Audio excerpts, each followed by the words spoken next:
Hey, in this video, I am going to be responding to your comments. Watch out, SNEAKO.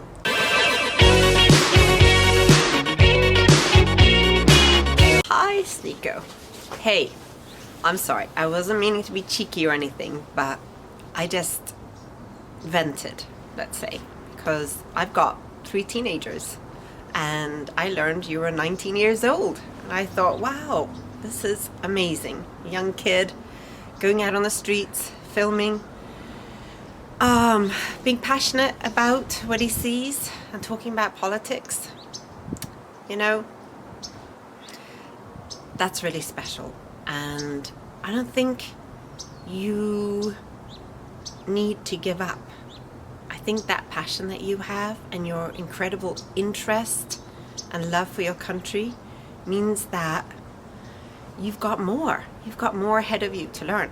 I'm like everyone else. We all want this country to be better, do better, look better on the outside to the world, because that's what we always learned about this country, that we are in a way leaders in a good way.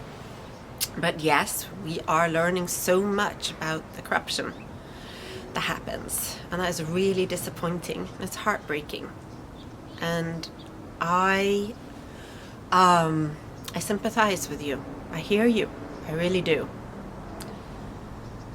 I think what I want to share is with you. You're young, like I've shared with my kids. They were all born here, but I wasn't. I was born in Sweden, and from Sweden I went to France. From France I went to China, and I've lived here. So I guess I have friends who are way smarter than me and who can express themselves a lot better. But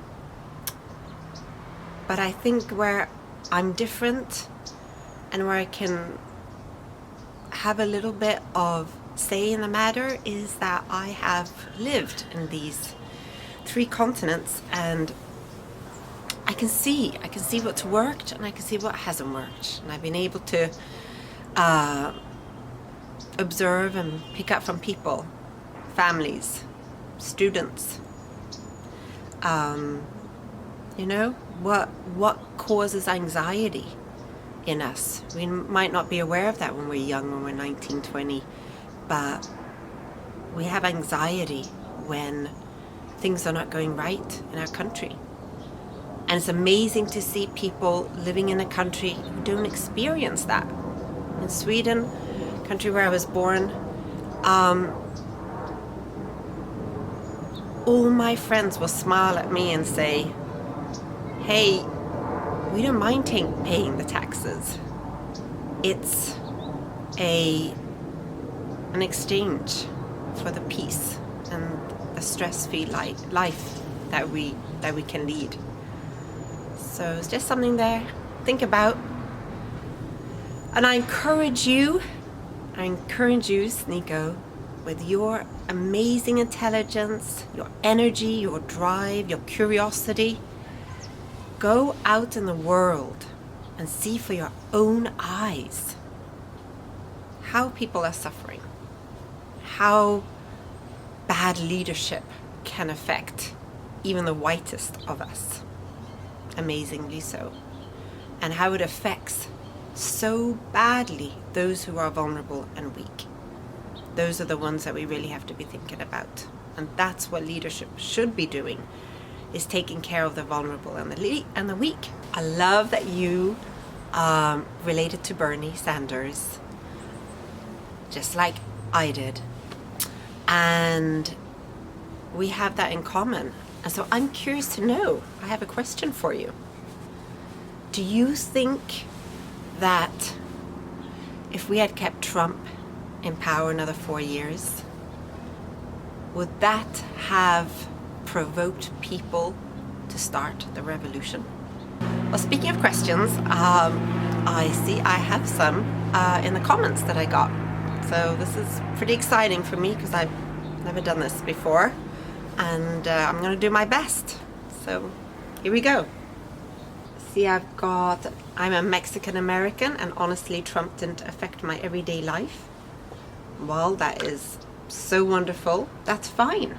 But on the other hand, it affected many Mexican Americans, and that goes without.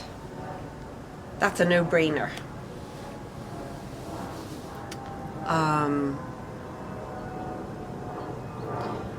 My daughter went to a school where many Mexican American children attended, and it was an emotional turmoil to have to go through the next few weeks digesting the fact that Trump had just been elected. And throughout the whole 4 years, I heard stories and talked to many of her friends whose family members had been deported, and the fear that they lived in. So we always have to remember there are millions of other Mexican Americans, and they have experienced fear, anxiety, and stress unnecessarily. This was very well put, thank you, from Fam DF. Dark vision, SNEAKO getting the hit back is the best thing. Stay woke. Okay. Cowboy, hope he makes a reaction to this. Foul? What? I don't know what that means. What is this? Brandon Tom, I'll take taking things out of context for $500. Okay. Juvel Castillo, so you agree that our country is broken? Okay. I mean, yes, in a way, what country is not broken today? We're all evolving in this world as a democracy. Did it ever get broken? It's the building, it's architecture. And I think until we have a pluralistic society, I think it's going to go very slowly to build this democracy up and to rein in corruption. I think that we need more parties involved. We need it to be a pluralistic political scene, and there need to be more regulation. We need to take out Citizens United. I think that was a really bad law. I think it was very unjust. Sarah Hamahula, this was super informative, thank you. Christian Rojas, SNEAKO must have eaten the fax machine, cause that's all he be spitting. Okay. CEO of Depression, at least she likes Bernie. Yeah, I do. I really relate to Bernie Sanders, and I think that his drive for something better for the American citizens, that's what counts, really. His understanding that universal health care, free city colleges, I mean, that's a no-brainer. That is what's going to make this country stronger, because when citizens have less to worry about in terms of their health and their education, everything's better. What does it say here? Wally poops a lot. Universal education, free healthcare will increase our taxes a shit ton. I haven't gone to the hospital in 4 to 5 years. Why should I be paying high taxes for anyone else to go if I'm not going? Yes, that's a very American point of view, because they don't quite understand how universal healthcare works and what the results are, and why each of us put in a little bit of tax at the end of every year, including money to make our streets better. Not everybody drives a car, but we have to do it. Not everybody takes BART, Muni train, etc. We have to do it. So it's all about universally filling the gaps of the areas that people do fall through, and that in the long run costs even more for the society. So when each one pays a little bit and helps architecturally build up a strong infrastructure and foundation for a country, it pays off in the long term. You just have to understand the You have to understand the structural long-term effects of putting a little bit in and let it build. Anyway, you don't know what's going to happen tomorrow or the next day. You have no idea, so you might fall off your bike, a tree, a ladder. You just don't know.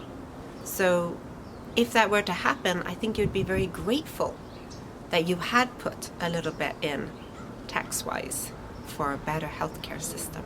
Opa, regardless of your opinion, I think it's very cool that someone your age is willing to react to something like this, and without seeming so out of touch, actually conveys a reasonable argument. Cool, thank you. I do like being in touch, but yeah, I think we all need to be that. And I must say, that's what I enjoyed about SNEAKO, is that he is in touch. The only thing is, I think because he's young, he needs to be in touch more and then speak his opinion. Really have done his research. Otherwise, it's flippant and it's not fair for those who do suffer, or for those who are suffering. You say Trump affected your day today, but then don't give examples of how. So how? Great question. I will definitely respond to that in my next video.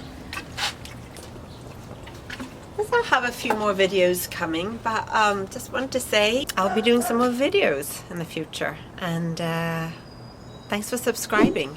I really appreciate it. It's great fun listening to all the comments, and heartwarming to hear so many people so intelligent and thoughtful and mindful about today's politics. I think that's really cool.